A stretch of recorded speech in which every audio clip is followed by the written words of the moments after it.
ప్రతి పేదవాడికి రేషన్ కార్డును అందించాలన్న ఆలోచనతోని వివిధ రాష్ట్రాలలో తీసుకుంటున్న నిర్ణయాలు, అమలు చేస్తున్న విధానాల మీద అధికారిక బృందాలను పంపించి మంత్రివర్గ ఉపసంఘాన్ని ఏర్పాటు చేసి మెరుగైన విధానాన్ని తెలంగాణ ప్రజలకు అందించాలి అని ఒక నిర్ణయం తీసుకున్నాం.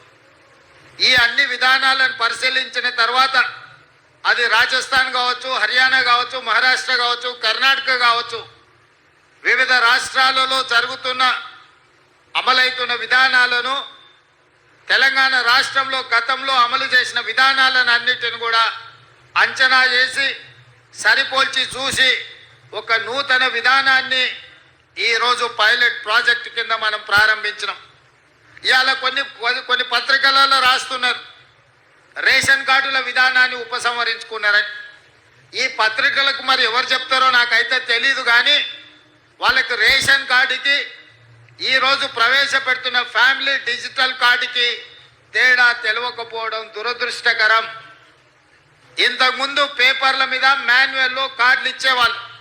Ration card separate, Aarogyasri card separate, లేదా అదేవిధంగా రైతు బీమా, లేకపోతే రైతు బంధు, షాదీ ముబారక్, కళ్యాణ లక్ష్మి, ఆసరా పెన్షన్, ఇట్లా ఏది చెప్పినా, అదేవిధంగా అసంఘటిత కార్మికులకు హెల్త్ ప్రొఫైల్కు సంబంధించిన విధానాలు ఎక్కడికక్కడ ఏ డిపార్ట్మెంట్ ఆ డిపార్ట్మెంట్ దాదాపుగా 30 శాఖలు 30 రకాల సమాచారాన్ని సేకరించి ఎవరికి వాళ్ళ దగ్గర నిక్షిప్తం చేసుకోవడం వల్ల అసలు కుటుంబ సభ్యులు ఎవరు, ఆ కుటుంబంలో రేషన్ కార్డు అర్హత ఉన్న వాళ్ళు ఎవరు, పెన్షన్కి అర్హత ఉన్న వాళ్ళు ఎవరు, రైతు బీమాకి అర్హత ఉన్న వాళ్ళు ఎవరు, రైతు బంధుకు అర్హత ఉన్న వాళ్ళు ఎవరు, ఫీజు రియంబర్స్మెంట్కి అర్హత ఉన్న వాళ్ళు ఎవరు, ఇందిరమ్మ ఇల్లుకు అర్హత ఉన్న వాళ్ళు ఎవరు, ఈ విధంగా చెప్పుకుంటూ వెళ్తే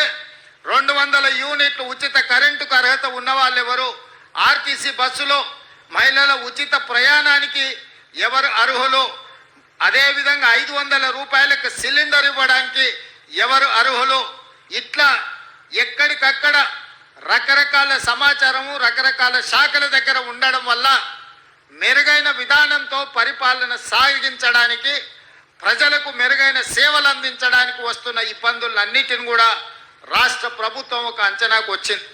అందుకే ఈరోజు రాష్ట్ర ప్రభుత్వం 30 శాఖల దగ్గర ఉన్న సమాచారాన్ని అంతా ఒక్క ఫ్యామిలీ డిజిటల్ కార్డుకి ఒక్క క్లిక్, ఎట్లయితే ఆధార్ను ఆ రోజు మన్మోహన్ సింగ్ గారు ప్రవేశపెట్టడంతో ప్రతి మనిషికి దేశంలో గుర్తింపు వచ్చిందో, 137 కోట్ల మందికి ఈరోజు ఆధార్ ఉంది అని అంటే అదే ఆధారమైంది ప్రభుత్వం ఇచ్చే సంక్షేమ పథకాలకు.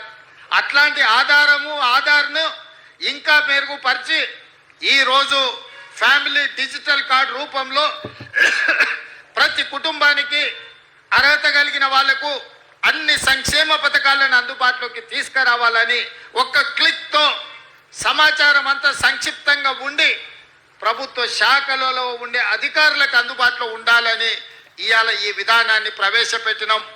ఈరోజు ఈ family digital card 1 nation 1 ration ఏదైతే ఉన్నదో ఆ విధానంలో భాగంగా 1 స్టేట్ 1 కార్డ్, తెలంగాణ రాష్ట్రంలో ప్రతి కుటుంబానికి ఒక గుర్తింపు కార్డునివ్వాలి. ఆ గుర్తింపు కార్డులో వాళ్ళకు అందుబాటులోకి తీసుకొచ్చిన సంక్షేమ పథకాలు అన్నిటిని కూడా డిజిటలైజ్ చేసి కంప్యూటర్లో పొందుపరిచి ఏ శాఖ కావాలన్నా వాటిని చూడడానికి అర్హులైన వాళ్ళందరికీ సంక్షేమ పథకాన్ని అమలు చేయాలని ఈ విధానాన్ని తీసుకొచ్చినాము. ఇవాళ ఈరోజు ప్రవేశపెడుతున్న ఫ్యామిలీ డిజిటల్ కార్డు, ఇదే రేషన్ కార్డు, ఇదే మీ ఆరోగ్యశ్రీ కార్డు, ఇదే మీ రైతు బీమా కార్డు, ఇదే మీ ఫీజు రియంబర్స్మెంట్ కార్డు, ఇదే మీ ఇందిరమ్మ ఇల్లుకు అర్హత, ఇదే మీకు కళ్యాణ లక్ష్మిని పొందడానికి అర్హత వస్తుంది. ప్రతి సంక్షేమ పథకం 200 యూనిట్లు ఉచిత కరెంటు కావచ్చు, ఆర్టీసీ బస్సు ఉచిత ప్రయాణం కావచ్చు, ఈ రకంగా రాష్ట్ర ప్రభుత్వం అమలు చేస్తున్న ప్రతి సంక్షేమ పథకాలను ఇందులోకి తీసుకొచ్చి అన్ని రకాలుగా మీ కుటుంబాలకు ఈ కార్డు ఒక రక్షణ కవచం కల్పించడానికే ఈ ఫ్యామిలీ డిజిటల్ కార్డుని రాష్ట్ర ప్రభుత్వం తీసుకొచ్చింది. ఇదే కాదు, ఈరోజు చాలా మంది నన్ను కలుస్తున్నారు. అయ్యా మా పిల్లగాడికి పెళ్ళి అయింది, మా ఇంటికి కోడలు వచ్చింది, మా పిల్లగాడికి కూడా సపరేట్ రేషన్ కార్డు కావాలి, ఎందుకంటే వాడి కుటుంబం సపరేట్ అయిపోయింది, గతంలో పెళ్లి కానప్పుడు తల్లిదండ్రులుగా మా దగ్గర ఉన్నాడు, ఇప్పుడు మా అబ్బాయికి పెళ్ళయింది, అతనికి కూడా ఒక రేషన్ కార్డు కావాలంటారు. మరి ఏ విధంగా దీన్ని వాళ్ళకి ఇవ్వాలి, ఇచ్చిన సంగతి వాళ్ళకి ఎట్లా తెలవాలి? అదేవిధంగా కొన్ని కుటుంబాలలో వయసు మీద పడిన వాళ్ళు చనిపోతే వాళ్ళ వివరాలు తొలగించడానికి ఒక సమస్య అవుతున్నది. అందుకే ఈరోజు వీటన్నిటిని దృష్టిలో పెట్టుకొని మీ ఇంటికి కొత్త కోడలు వచ్చినా లేదా మీ అమ్మాయి పెళ్ళై అత్తగారింటికి వెళ్ళినా, మీ అమ్మాయి ఒక ఇంటి కోడలైనప్పుడు ఇంకొక ఇంటి అమ్మాయి మీ ఇంటి కోడలైనప్పుడు మీరు సింపుల్గా ఆఫీస్కి వెళ్తే ఆ వివరాలు పొందుపరిస్తే ఆటోమేటిక్గా మీకు రేషన్ కార్డులో వాళ్ళ వివరాలు అన్నీ కూడా పొందుపరచడం జరుగుతుంది. తద్వారా రేషన్ కావాలన్నా, ఆరోగ్యశ్రీ కార్డు కావాలన్నా, మీ చదువుకునే పిల్లలకు ఫీజు రియంబర్స్మెంట్ రావాలన్నా ఈ కార్డు సంపూర్ణంగా ఉపయోగపడుతుంది. ఇదే కాదు, రాజీవ్ ఆరోగ్యశ్రీ లేదా ముఖ్యమంత్రి సహాయ నిధి నుంచి మీ వైద్యానికి మీరు సహాయం పొందుతున్నారు. ఒకసారి మీరు హాస్పిటల్కి వెళ్ళి అన్ని వైద్య పరీక్షలు చేయించుకుంటే వాళ్ళు కాగితాల మీద రాసిస్తున్నారు. ఆ కాగితాలు తెచ్చి పేదవాడి ఇంట్లో పెట్టుకుంటే అవి ఎక్కడో పోతున్నాయి లేదా వర్షం వచ్చి తడిసిపోతున్నాయి. మీకు అంతకంటే ముందు ఏ రకమైన వైద్య పరీక్షలు చేసిండ్రో ఆ వివరాలు ఎక్కడ దొరకడం లేదు. దాంతో మళ్ళీ మీరు హాస్పిటల్కి వెళ్ళినప్పుడు మళ్ళీ మొదటి నుంచి మీకు వైద్య పరీక్షలు చేయాల్సి వస్తుంది. దీంతో మీ ఖర్చుల భారం పెరుగుతుంది. అందుకే ఈరోజు మీకు ఇచ్చే ఈ ఫ్యామిలీ హెల్త్ కార్డులో మీ హెల్త్ డిజిటల్లో మీకు సంబంధించిన వివరాలన్నిటిని కూడా అందులో పొందుపరిస్తే మీరు డాక్టర్ దగ్గరికి వెళ్ళినప్పుడు ఈ కార్డు ఇస్తే మీ గతంలో ఏ వైద్యం అందింది, ఏ మాత్రలు మీరు వాడినరు, ఏ సర్జరీ మీకు జరిగింది, రేపు భవిష్యత్తులో మీకు ఏ రకమైన వైద్యాన్ని అందించాలనేది కూడా ఆ డాక్టర్లకు సులభంగా అర్థమవుతుంది. ఇప్పుడు ఈ ఫ్యామిలీ డిజిటల్ కార్డు వచ్చిన తర్వాత రాష్ట్రంలో ఏ కొనకున్నా, ఎక్కడ మీకు రేషన్ కార్డు ఉన్నా, మీరున్న ప్రాంతంలో ఒక నెల ముందు చెప్తే ఆ స్థానిక రేషన్ షాప్కి వెళ్ళి మీకు కావాల్సిన రేషన్ సరుకులు మీరు తీసుకోవచ్చు. డిజిటల్ కార్డు రావడం వల్ల ఈరోజు పేదలకు ఎలాంటి ఇబ్బంది కలగొద్దు, పేదలను అన్ని రకాలుగా సహాయం అందించాలి, పేదలని ఆదుకోవాలి, పేదలకు సులభతరమైన సాంకేతిక నైపుణ్యంతో కూడుకున్న ఫ్యామిలీ డిజిటల్ కార్డు ఇవ్వాలనేది మా ప్రభుత్వ లక్ష్యము. అందుకే ఈరోజు ఇది అమలు చేసేటప్పుడు, అమలు చేస్తున్నప్పుడు ఏమైనా ప్రాక్టికల్ ప్రాబ్లమ్స్ ఏమైనా వస్తాయేమో అని చెప్పి ఈరోజు పైలట్ ప్రాజెక్టు కింద తీసుకోవడం జరిగింది. ప్రతి శాసనసభ నియోజకవర్గంలో 2 ప్రాంతాలను తీసుకున్నాము. 119 అసెంబ్లీ నియోజకవర్గాలలో 238 కేంద్రాలలో ఆ గ్రామ పంచాయతీలు కావచ్చు, వార్డులు కావచ్చు, వాటిల్లో ఈ కార్యక్రమాన్ని పైలట్ ప్రాజెక్టుగా చేపట్టినాం.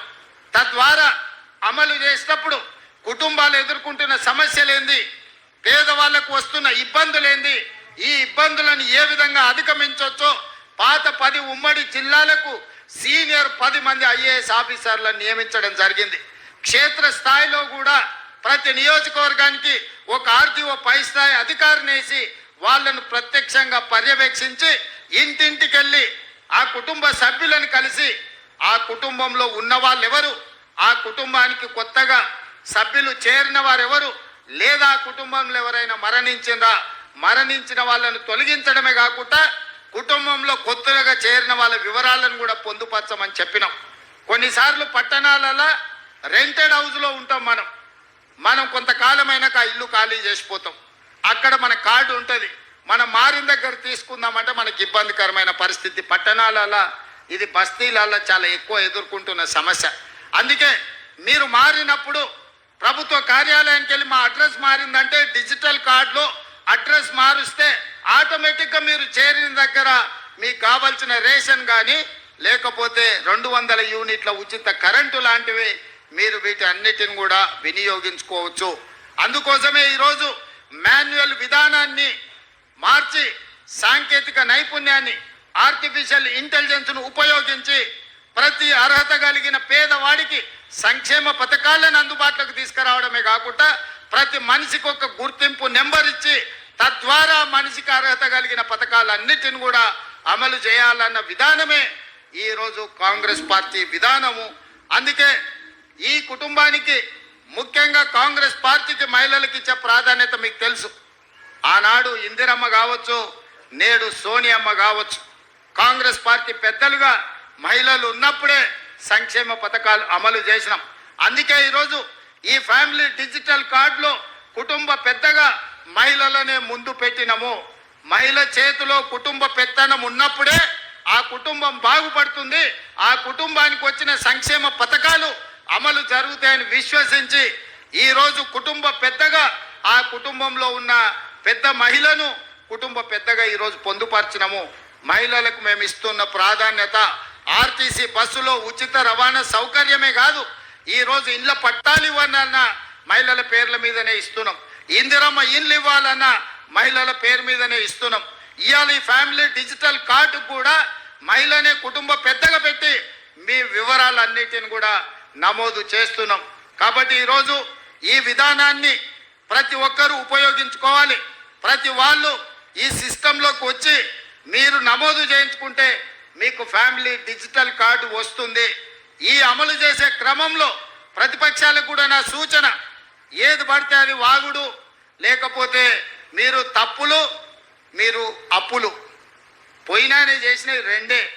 ఒకటి అడ్డగోలుగా తప్పులు చేసిండు, రెండు విపరీతంగా అప్పులు చేసిండు. ఈ తప్పులతోని అప్పులతోని రాష్ట్రం నిండా మునిగింది. ఇవాళ మేము ఏదో దాన్ని సరిదిద్దుదామని 69,000 కోట్ల అప్పుతో తెలంగాణ రాష్ట్రానికి చేతికప్ప చెప్తే 7 లక్షల కోట్ల రూపాయలు అప్పులు చేసిండు.